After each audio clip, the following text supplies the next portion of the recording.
My name is Brian Skrobonja, and on this episode of the Common Sense Financial Podcast. When health improves, everything improves. This is where a lot of people, they spend their life accumulating wealth and they neglect their health in the process. And so, the people who run in our circle, Brian, are entrepreneurs who very ambitious. And when they focus on their health, the business improves, their relationships improve, everything improves. Well, hey, everybody, and thank you for listening and joining us today. We hope that this podcast can provide you with some insights to help you grow and get closer to your goals this year. But before we get started, be sure to subscribe to this podcast. That way you'll be notified about new content and you'll be able to listen to Brian tackle a variety of different topics. So you can subscribe on Apple Podcasts, Spotify, Stitcher, SoundCloud, pretty much anywhere that podcasts can be found. And all the links to subscribe as well as past episodes are available on the website at brianskrobonja.com. So thanks again for tuning in, and let's get started. Opportunities are still there. The attempt at passing down wealth from generation to generation. Consider the outcome, not just popular opinion. And the whole teaching there is about preparedness and being ready. There's a difference between what's real and what's true. You're listening to the Common Sense Financial Podcast. I'm your host, Brian Skrobonja.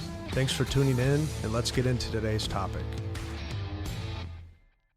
Well, hey, Regan, good to see you. I appreciate you coming on the show, and just thanks for joining me today. Good to be here, Brian, and I'm happy to talk about health. It's going to be fun. Yeah, well, I really look forward to the talk today. What we're going to cover today has been on my heart for some time. Being in the money business. We talked a little bit about this already. I work with retirees a lot. People are focused on building wealth, entering retirement. But, if you are focused on retirement, building wealth, and then get there and your health declines quickly and you get sick, like there's no quality of life and all of it's kind of set to the wayside. So I really do view retirement planning and health planning, just being fit and being preventative, makes a ton of sense. And so I wanted to bring you on today to kind of introduce some things to clients in our audience that maybe they haven't heard of before, because when we talk about some of these types of treatments and preventative measures and things like that, it's just not taught anywhere. And I deal with that too in our business, which is why the podcast is a great platform, just kind of introduce things to people that maybe they're not even thinking about. So monetary future and then investing in health. So, but just for the audience's purpose, you and I met, I don't really know how long ago it was, maybe about a year ago. We were in Chicago at a strategic coach, and Dan was just talking about health stuff, Dan Sullivan. And he introduced you, and it kind of raised my antennas up because I've been following this type of stuff for a long time and have dealt with blood pressure issues for a long time. And I just thought, I need to talk to you. So I kind of cornered you in a break.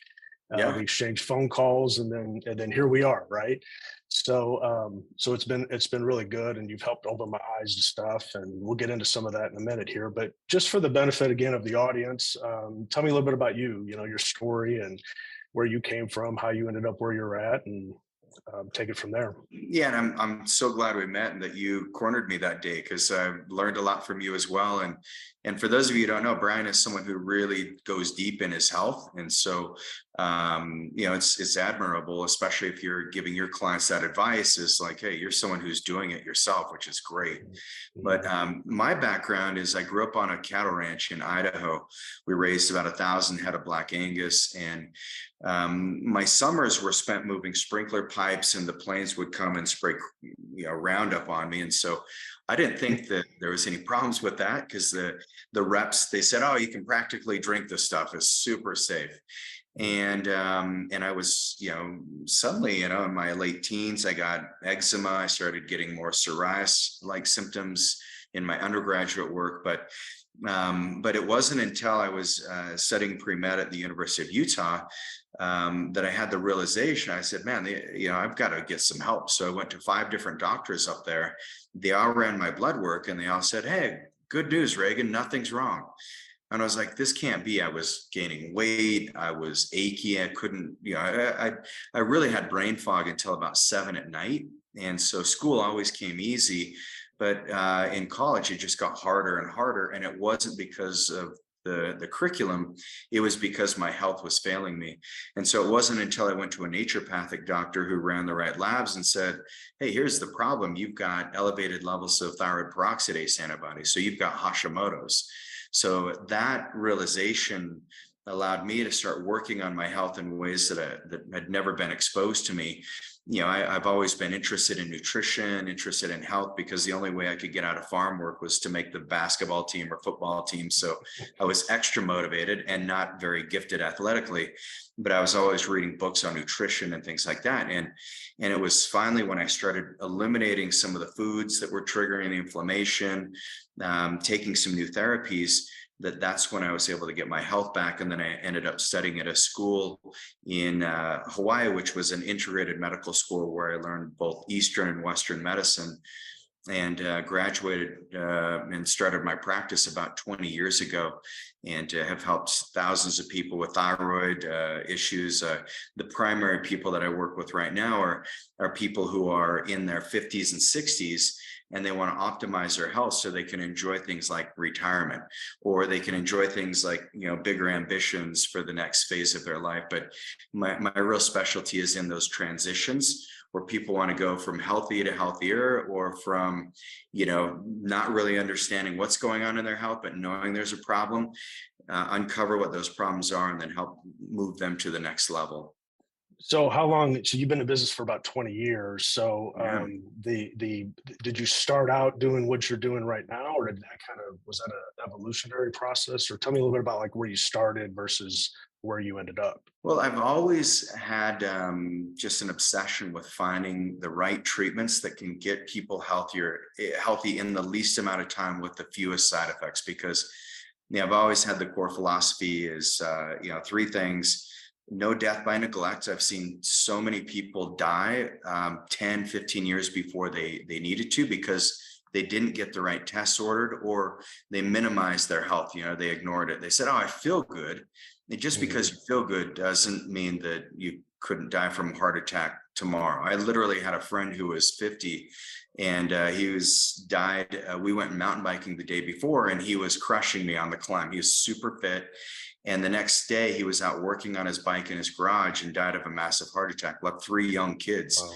And so, number one, no death by neglect. Number two is when health improves, everything improves. This is where a lot of people, they spend their life accumulating wealth and they neglect their health in the process.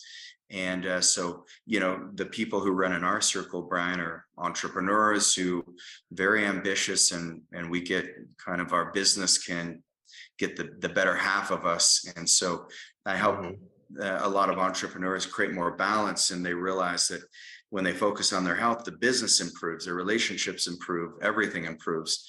And then the third thing is I want to make people's next decade their healthiest decade. And so that's where I'm always looking at the future focus. So back to your question is, have I always done it this way? Well, I've always had the core philosophies. My dad, he always said anything worth doing is worth doing well. And so a lot of times I'd have to do a job twice, because my dad said, that's not good enough, go start over and do it again. But same thing in my medical practice. I've always looked at what the best strategies are and brought those into my practice as quickly as I felt comfortable bringing those in. So, right out of school, I brought on a neurologist. So we had I had a Western doctor working directly with me, and then I hired her daughter. And then, at one time I had 6 different clinics in operation, and that was really exciting. But I've always brought in the best therapies, but they always change because medicine is changing, faster than almost anyone can keep up. Yeah, for sure. And that is, a key thing there with what you're saying. Everything's always changing. And so, but, I look at it in 2 different ways. One is because I think a lot of people listening, I think anyways, I'm making an assumption, they're just based on conversations I have, is that, and this is how I was too, a decade ago, is that, if you're feeling okay, then everything's okay. Right. But the truth of the matter is by the time you really know something's wrong, it's really wrong. Right. So the 2 tracks really is the preventative side or the reactive side, right, or the treatment side. So the goal for, I think with way I want to handle my health and what you're trying to do for people is really getting out in front of potential health issues, and just knowing how to navigate that, to prevent those future problems. So, being that most people, I think, aren't really familiar with what we're even talking about, how would you explain all of this to someone who may not know, that this world exists of preventative care?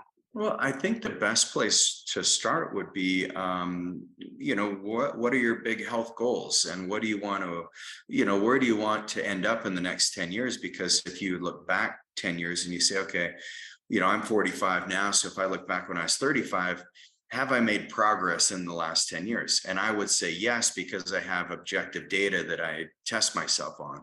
I have labs to prove it. I have hill climbs on my mountain bike to prove it. I've got, maybe I'm not as strong like on the bench press, but it's not something I even care about right now.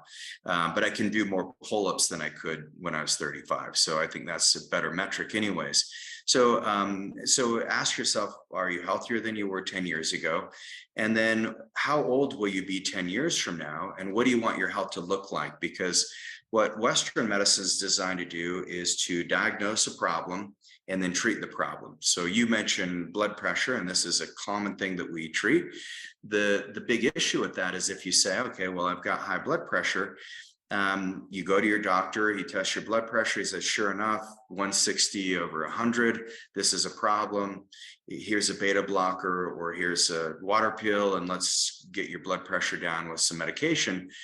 But if you take it a step farther, it's like the question that you've got to ask, which you're asking, and I'm asking all the time too, is why is it high in the first place? And so in order to discover why it's high in the first place, then there's other labs that need to be ran. So for those of you who are not familiar with functional medicine, what we do is we look for patterns in the blood. And so we'll see where different causes are showing up because we narrow those ranges. Conventional labs give you a parameter of 90% of the population's averages. And so if you look around, 90% of the population is not healthy. In fact, 60% of Americans have at least one chronic disease, and half of those have 3 or more. So there's some, there's some big issues with the way that we're interpreting the numbers.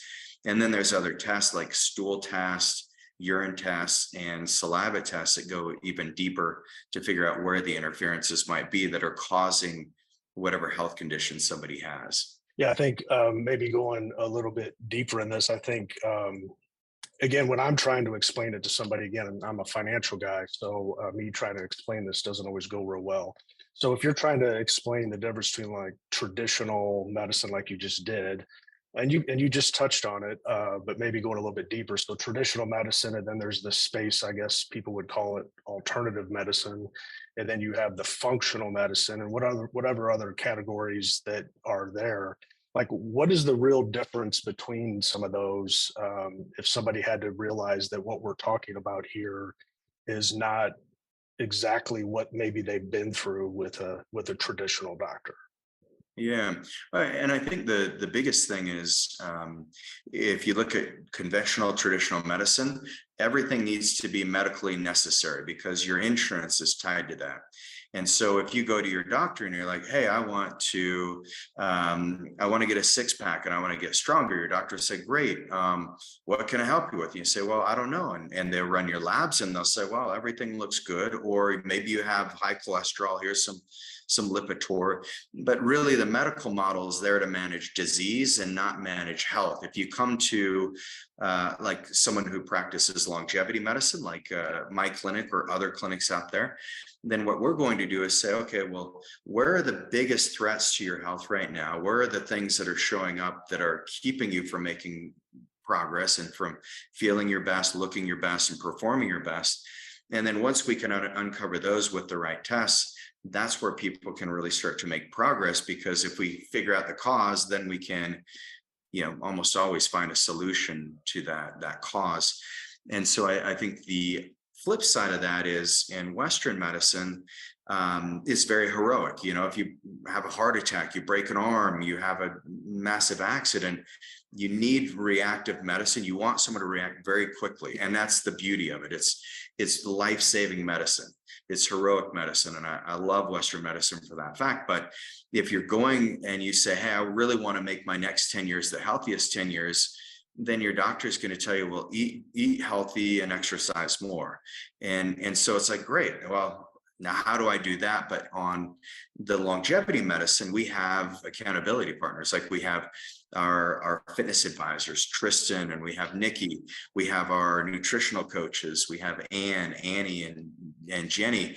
And then we also have functional medicine practitioners who actually can give the team the right guidance so that you have coaching. It's, no different than you and your financial planning. It's like, people just do a 401k and try to put some money in there, whatever their employer recommends.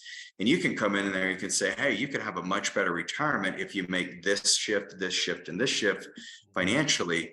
You're going to be a lot better off in 10 years. And so it's the same thing in health. What are some examples of things, you and I have talked about, like the vitamins that I take. We've talked about, bioregulators. We talked about peptides and IV infusions. And if somebody's listening to some of those conversations, they think that we were crazy, right? Right. Just because of not understanding the terms or the things that you're doing. So I just mentioned a few things out there that came to my head, but what are some of the things that you would be doing if following a preventative course, and what are some of those things do and why? I think probably the biggest thing is once we run your labs, and that's everyone who engages with us, we look at blood labs up front. And then we take the blood labs and we put treatment strategies together. Some of those are peptides. I'm a big fan of peptides because I find of all the medicines out there that I've explored and that I've, that we prescribe to thousands of our clients, the thing that moves the needle the fastest with the least amount of side effects are peptides. And so if you think about what a peptide is, well, the first peptide ever sequenced was insulin. And that's been a life-saving peptide for millions, if not, billions of people in the last 100 years. And but then you can go further with peptides. You can say, well, insulin's one of those, but not everyone needs to be on insulin. Peptides are really powerful, but there's other peptides that can improve digestion. There's peptides for increasing libido. There's peptides to help your body gain muscle mass, and there's peptides to help with inflammation and soft tissue damage. And so there's thousands of peptides out there right now. We've sequenced about maybe 10% of those, or about 700. 286 of those are approved by the FDA for specific conditions. But peptides seem to be at the forefront of all the treatment strategies that we put together, just because our patients really enjoy them. They feel better on peptides, more energy, they sleep better mental clarity. And so that's been one of the most exciting developments. And that's one of the ways that we treat our clients. But we don't treat peptides like most doctors do, where you see like Mounjaro or Ozempic or Wegovy, all these GLP peptides being advertised for weight loss, and the celebrities are all using it. The big problem and the difference in the way Western medicine uses peptides is you're doing a very high dose, and they're not combining it with the specific muscle building program, or they're not putting peptides in there to circumvent the fact that people can lose muscle mass. And now we're seeing all the side effects that are coming out from the misuse of peptides. So just like anything, you can misuse vitamin C. One basketball game, Brian, you'll find this kind of funny. I gave my entire basketball team 8 grams of vitamin C right before a game. I read a book and I was like, vitamin C is the answer. And, I'm in 11th grade and we all ended up with diarrhea, so we lost the game. So even natural medicine can be, dangerous, but Right. If anything's misused, and that's where, the difference between Western medicine is let's treat a symptom, who cares about the cause? And yes, there's going to be side effects, and the greater the risk of medicine, the higher you're going to pay for it. You're going to pay the price financially, but you'll also pay the price from what it does to your body. But we use peptides where we stack them together, and we dose it very small, so that we're just reminding your body how to behave in a really healthy way. So so that's one thing. We use Cell Core, which you're familiar with that. It's a whole body cleanse using carbon technologies. So we're just mimicking the same way that mushrooms clean up the environment. We use fulvic and humic acid and specific binders. We also put, different organic molecules on there so that your body can get built up and recharged while your body's letting go of things that are not useful for it anymore. And then the other therapies are like some of the biohacking, light therapy is really good. We advocate getting outside 2 hours a day for all of our clients, exercising 30 minutes in the morning and 30 minutes at night. I can't tell you how many people have said that's changed my life. Just the fact that I'm now giving myself permission to get outside. It's just small things like that go a long way. So that's probably some of the core things that we do when people engage, and there's a lot of depth and little pathways we could go on that as well. Yeah, and I find too, and for some people again listening, they may not really understand half of what you just said, but I think because it's terms that they're not familiar, and I deal with that in my space too. When I start talking about different strategies, it's not the mainstream strategy, and so there's a learning curve there. And what I have found is that I'll listen to things and sometimes I'll get finished listening to it or read a book, and sometimes I'm done reading that book and I really don't understand everything in that book when it relates to what we're talking about here. But what I have found, because I've been researching this stuff now for, I guess I'm in my 6th, 7th year of really diving into it, is that it's definitely a learning curve. It's a layering effect. So the more you hear something, the more it makes more sense, and it just keeps making more and more sense. And you start learning a little bit more about that. So that's the whole point of what I'm trying to do here, is just introduce the idea of functional medicine and preventative care and peptides and all these types of things, just to maybe help some people realize that this world is out there. I mean, this stuff is real. It's becoming more and more mainstream. It's pretty interesting how you hear about stuff more than you did just even 3 or 4 years ago, right? And I think that's just going to continue to change. I don't know how you feel about that, but I listened to Peter Diamandis, which I know you're familiar of, and of course Dan Sullivan, and they talk about the advancements in medicine. If you ever listen to Peter Diamandis, he'll kind of blow your mind with the stuff that he talks about, because he's in deep with some of the brightest minds in the world, right? Very Harvard educated doctors that are just on the cutting edge of stuff. But it's really fascinating to listen to him. But one of the things that him and Dan both, I heard one of them say this, I don't remember who it was, is that they were saying that the cost associated with accessing more advanced treatments is pretty steep, right? It can be pretty steep. And so it's usually, when you think about the world of medicine and whatnot, we kind of think that it's just this pharmaceutical company sitting in a lab spending trillions of dollars, and there's some truth to that, I guess. But really, the pursuit of, and correct me if I'm wrong here, but the pursuit of youth or the need to battle a disease is in somebody's situation, right?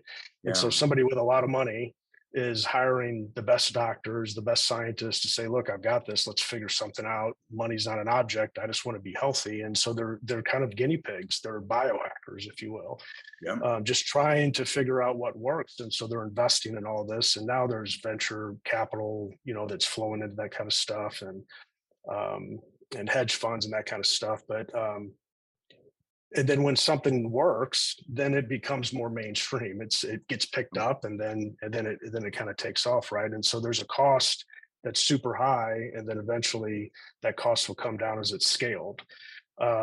So, but my point of bringing this up, it's a natural conversation, right? So when I'm talking with clients or I'm talking with family and friends, discussion always shifts to cost, and I think it is a legitimate Mhm. conversation because most people, when they think about medical, they think about copays, right? They think about going to the doctor and handing them the card. I mean, that's the first thing they ask, right? Do you have your insurance card? No matter what you're doing. Yep. But most of what we're talking about here is not, it's not covered by insurance. So the idea of paying out of pocket can be a barrier for some people to even enter into that, right? So what would you say to somebody who is kind of just throwing their hand up at that because it's not covered by insurance? What would be a response you would give? I think you bring up a good point because, like, if you think of genetics, like Craig Venter, this is Peter Diamandis talks about this a lot. Craig Venter spent $100 million getting his entire genome sequenced. It took like 10 years. And now you can get it for a couple $100 and you can Yeah. get a lot of great data out of it. So the cost does, it's the ultra wealthy who fortunately, like people like Brian Johnson, do you know Brian Johnson, he sold he sold one of the big businesses, like not PayPal, but the other merchant account business. And anyway, so all he's focused on is longevity. And so it's crazy how much money he spends every year. And nice thing about that is I can learn from guys like Brian Hmm. Johnson or Craig Venter, and we can bring this into the practice at a fraction of the cost. But if you think about your health insurance, you want to think of it as the same way you think of your automobile insurance. How often do you want to use your automobile insurance? Never, right? It's like Right. you need to have it. It's there for a rainy day. But unfortunately, the way that our system's set up is everything is what's considered medically necessary.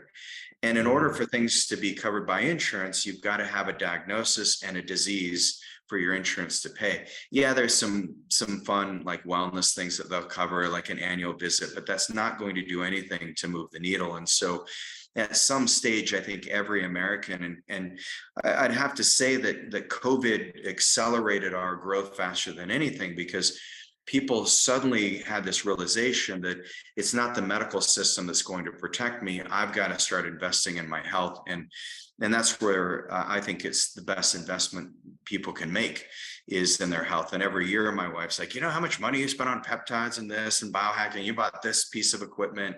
And I'm like, I'm so glad next year I'm going to spend even more. And she's, she appreciates it because she sees the progress and the whole Hmm. family benefits from that. But the other thing is, if you look at the cost of it, like working with a doctor like Peter Attia, it's $150,000 a year. We have doctors in our group, and it's well over $100,000 to work with these doctors. It is an investment. If you've got the money, that's awesome. I can tell you there's programs that you can do for about 90% less than that, and you can still get some very phenomenal results. And we've got objective data to back that up. But I would recommend to people to budget out, anywhere from $10,000 to $15,000 a year if you don't have any chronic diseases. If you do have some chronic issues, but you want to get them addressed naturally, it may be 25K, it may be 35K. It's not unusual for people to need to invest that kind of money in their health. And, if you look at that on the flip side and you say, well, I'm spending money on my health anyways, because there's a study that was done by Charles Schwab, that agency. I don't know if I'm supposed to say that on this group or not, No, but it's fine. Yeah, that's fine. okay.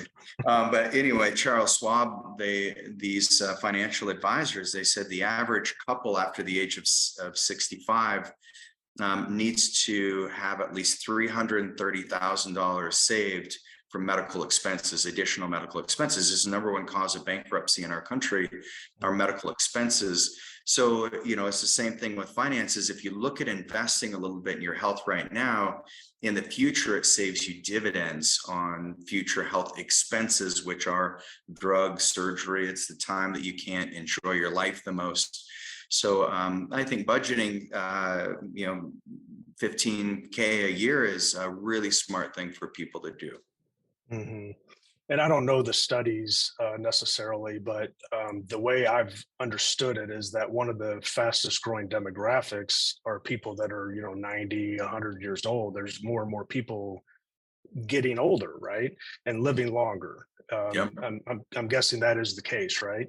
Um, and so, but I hear clients a lot of times will say things to me like, yeah, I'm going to take this trip with my family. I want to use this money and take a trip with my family while I'm still able to. I Mhm. hear that a lot from While clients. I'm still able to, yeah, While that, I'm still able to. yeah. And I think about this because again, my knowledge of the world of finance, right, but also my understanding of what we're talking about here, and I think, man, there's got to be, like, how do you synergize this stuff in a way that people can understand that when you're investing for the future, what does that look like? I mean, I do this still, even with the knowledge that I have. If I'm feeling good, I just kind of take it for granted, right? It's not until you're not feeling good that you're kind of wishing you felt better. So how do we better educate clients on, hey, we're not just trying to get you to retirement or being financially free. We want you to have a really long, productive, healthy life. I've said this in other podcasts, but if you think about it for a minute, if you're 60 years old, let's say, and you retire and then you live to 100, that's 40 years, Yeah. right? Well, if you think about that for a second, if you started working at 20, that's 40 years. So you're Yeah. kind of at the halfway point. And so, and if you were 20 and and you're 60 and feeling how you feel today, which could be pretty good, but it's probably not what you felt like when you were 20. And then if you take when you're 60 and how you could assume that you could potentially feel when you're 100, there's just a lot. Like, you're trying to get to this freedom, this time freedom point in your life, because that's really what retirement's all about, is buying back your time so you can do what you want. Um, the health part of that comes right behind that. I mean, you got to be healthy, you got to feel Mhm. good enough to actually enjoy your retirement. So again, trying to think through how do you pull that together, which is again exactly why I'm doing this today, is talking through that a little bit to just try to get people to see. But I began, and I think I've mentioned this before, but I began researching this world of preventative care. And Dave Asprey's the one that kind of got me. And I don't even remember how I came across him. I don't know if it was a podcast. I really don't know what it was. Mm. But he wrote a book back in 2016 called Headstrong. Yeah. And I read that book and it just opened my eyes to, like, man, there's a whole nother world out there of stuff, let's just call it, that I was totally oblivious to, because you just don't hear about it anywhere. And once that door was swung open for me, it just never got closed. Matter of fact, that door just became a big garage door. And so I consume books like it's going out of style, and visit with people like you, and just do a lot of things to try to increase my knowledge. Not that I want to become a practitioner. I just want to try to figure out, health for myself and my family. And then, and the more I educate myself, the more I want to share it with my clients. Like, hey, Yeah. you need to be thinking about this. But what I have found is, and it's very similar to my business too, is I think people think about financial stuff like this too. Like, they'll Google search stuff, and now the Chat GPT and all this stuff, trying to learn and learn and learn and learn and learn. But you find out over time that there's so many rabbit holes that you can run down. There's so many things that you just can't understand unless you really have a practice doing it, right? Working with lots of people and seeing how lots of different things happen. So, and I don't remember exactly when it was, but I had jumped off and said, you know what, I need to start, I'm learning stuff, but I need to actually try to apply this somewhere, some way, shape or form, right? Not really even knowing what that looks like. So I knew enough to know that I needed to find a functional medical doctor. And so I did that. And that was really eye-opening, with all the lab work and just the conversations was pretty incredible. Instead of spending 2 minutes with the doctor, I actually spent an hour and a half with the doctor. That was a big deal. And then working with you after we connected in Chicago, having these calls and just spending time educating, that's just a totally different experience. And it's still time for money type of thing, but it's not the same relationship of hurrying up and walking out with a script. It's taking time to learn and do the due diligence and really try to figure out, okay, where you're at, and then what do we need to be doing next, right? Yeah. But I guess what I'm getting at here is that for someone who was like me, who began to realize that there was more than just waiting around to get sick, where does someone actually start? And you touched on this a little bit a minute ago with just taking some tests, but I think that's one of the challenges too, is that even from in my business, there's so many parallels to the medical field and the financial business. Oh, yeah. You got the testing, you got the diagnosis, it's all the same, and then follow up, and it's just different subject, right? But I find that, when you have a path laid out ahead of you, and you and I have talked about this, it's like, look, I can chase rabbits all day, but if you give me a path to run down, that makes a lot more sense. Tell me what I need to eat, tell me what kind of exercise I need to do, tell me what I need to take when, to where I don't have to think about it, and try to figure out what else I need to do. My vitamin refrigerator, I got a whole refrigerator just for vitamins, and so that's a lot of me just researching stuff, but it's also just you and the doctors that I talk with to know what needs to be taken for different things. So where does somebody begin? That was a roundabout way to ask. Like, if somebody was going to say, this sounds interesting, like I want to get started and going down this path, where would somebody start? Yeah, and that's where just looking at what you want to accomplish in your health. So start by making your health the number one priority. So you have to feel it internally. Nobody can motivate you, but I can tell you, eventually each one of us has to confront our health. I would rather confront my health while I'm healthy instead of when I have a crisis. I've felt health crises, they're no fun. And I just talked to a client earlier today, and he's got a big insurance company that he runs, and he's always on the go. But what he said, he's like, I'm so grateful that I just have that little pause in the morning where I do my peptides. We have our check-in calls, because to your point, Brian, he says it just keeps me on track. And I know that and we reran his labs, and his markers all look phenomenal. So the best place to start is get your blood work ran. But if you want to run it with me, or if you've got a great doctor who can run the right markers, you want to run a super comprehensive panel with hormones and everything in it. You can easily go to the peptideexpert.com, and that's where we have a easy form you can fill out and get your blood work ran with us. And then myself or one of our functional medicine practitioners will be able to go through that with you. And then the other place is, if you guys are interested in going a little deeper, then you can listen to my podcast, Unreasonable Health, and I'm going to have you on my podcast too, Brian. I think I bring on, to your point, I think wealth is and money is one of those things that stresses people out more than anything, and it's actually an indicator for positive health is if you have positive finances. And so that's a correlation that's been drawn for years that I've always been sensitive to. So love the work you're doing, but yes, people can just get their blood work ran, go to the peptideexpert.com, and we're happy to take care of you from there. So one of the things that I have thought through in the past, but I know it's a question in some people's mind, is that there's different factions. Here's one thing too that's kind of crazy.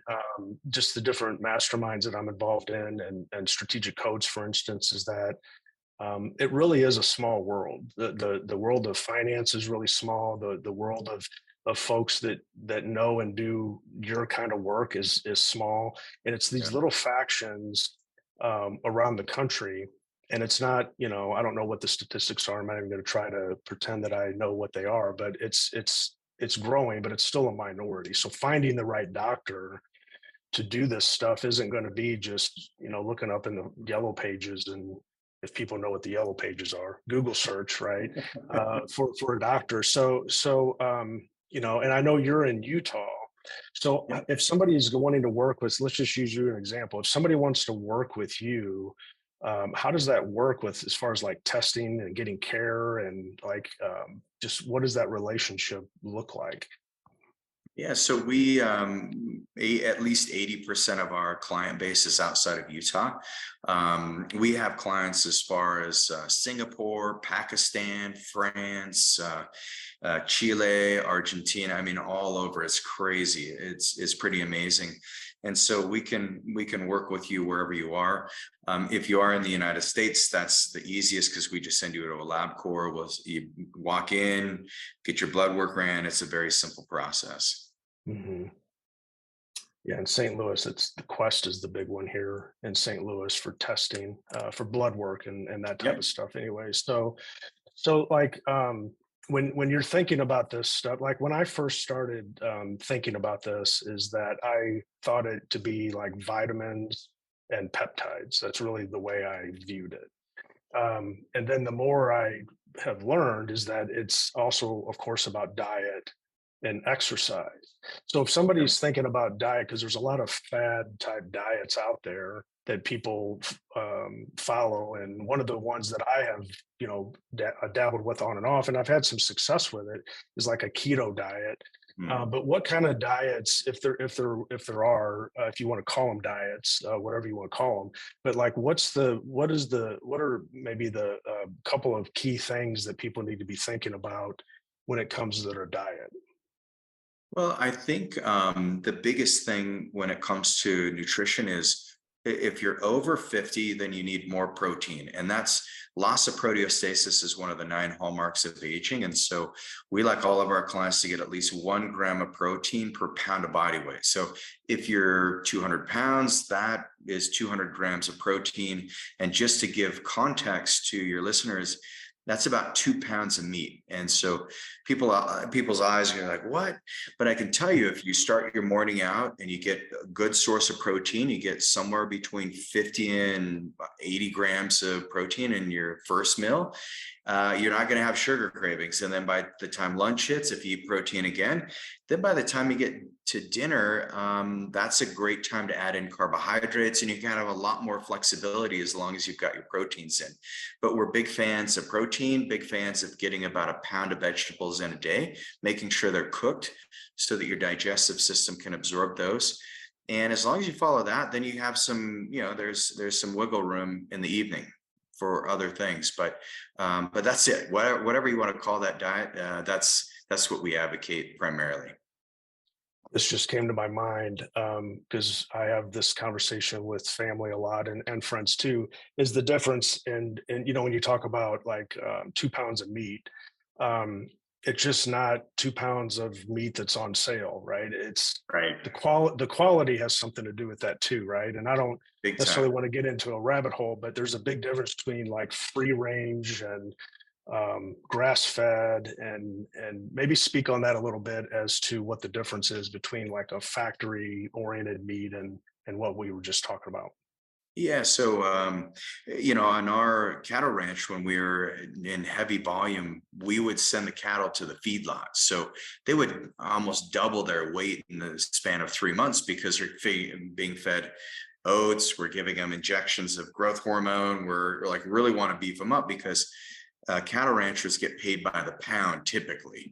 And so that's the meat that most Americans are eating. But if you like elk, eat the leaner meats, you're going to get a lot more out of that protein, and you'll have fewer calories. So, you will burn fat if you want to burn fat, but elk, bison, grass-fed, grass-finished is kind of the key thing you want to look at when it comes to your beef. And red meat's got a really, the Heart Association did some real damage in their recommendations against red meat for a lot of years. They've since changed their tune a little bit, but if people are telling you red meat's not good for you, they just haven't done enough science. And yes, I'm biased. I realize that. I can't work with anyone who doesn't eat a little bit of red meat because my family will disown me. But but it's actually really good. And then you can eat a little little bit of chicken, a little bit of turkey, eat some fish if you can stomach sardines, anchovies. Those are the best fish for you. The smaller fish have less mercury, less heavy metals. So yeah, there's amazing food out there, and it's so much easier to access that food than it ever has been. But now it's just up to people to look at the label. Yeah. So, for those who want to take a deeper dive, I mean, we've kind of just scratched the surface here, right? But if somebody wants to take a deeper dive, I know you've written a couple of books. I mean, you and I share the drive to torture ourselves, right? With Yeah. writing books and hosting podcasts. I mean, I don't think people realize, I didn't really realize how much work's involved to produce the content, but I just know how important it is. And I appreciate you for, taking time to come on. But also just the books and all the stuff you're experimenting, doing things, and then you're bringing back what's working, which is a model that I follow as well. But for those who want to dive deeper into all that, like what books do you have? Where do they find those? Where can they find your podcast, your website, et cetera? So my most and thanks, Brian. It is hard making content because you never know Yes. how it's going to land. But man, it's been so rewarding when I have people that come up to me and I've been listening to your podcast for 8 years, and it's so nice to meet you, finally, or whatever. But Yeah. so my podcast is Unreasonable Health is where you can find it. It's on Stitcher, iTunes, all those channels. And then my most recent book is called The Peptide Blueprint. And that's a really great book to learn about the Accelerate Wellness program. And then Never Stop Healing is probably, for those of you who just want a do-it-yourself manual and guide, pick up Never Stop Healing. And it's got everything step-by-step, play-by-play. I spoke to one of my clients who's a medical doctor today, and he's read the book twice. And him and his wife have put almost everything into action. And he said, it's changed his life. And it was like, I'm so glad I wrote the book, because half the time you wonder if anyone's going to read it. So No, I did read it, and I thought it was an excellent book. I haven't read your new one yet. I need to pick that up. And then what about your website? The name of the company is East West Health. East West Health. And so our clinic website is acueastwest.com.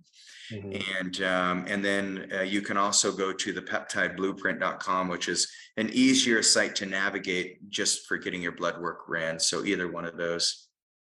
Gotcha. Well, we're up on a little bit of time here, and we covered a lot.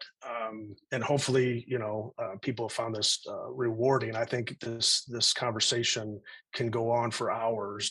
You get a few people together that enjoy this stuff; it just keeps going and going and going, right? But I do appreciate you coming on. Is there anything else that you would say as we wrap up to just encourage people to consider this as part of their, I'll call it their retirement planning? What would be some last words for you? I think there's a Chinese proverb that would be helpful to consider as people are on this transition in life, which is, when was the best time to plant a tree? And a lot of us would say, oh, it's today, but it was actually 20 years ago. And so, imagine your future self thanking you. There's this concept called compressed morbidity. And my grandfather, he was a perfect example of this. And he walked around with a peg leg because he was in a horse race, and the horse pinned him up against a post, and he got gangrene. And so they cut his leg off. This was like 100 years ago. He lived to be 93. But my grandfather, just an incredible human being who, lived his life to the fullest. He had no dependency. In fact, he used to collect rare coins. And one day some burglars broke into his house, and he heard the commotion. He was down in his woodshed. He was in his 80s, and he grabbed his gun and came upstairs, and they pushed my grandmother over and were threatening to kill him and all these things. So he shot one of the guys in the leg. The other guy just laid down and defecated and peed himself right there.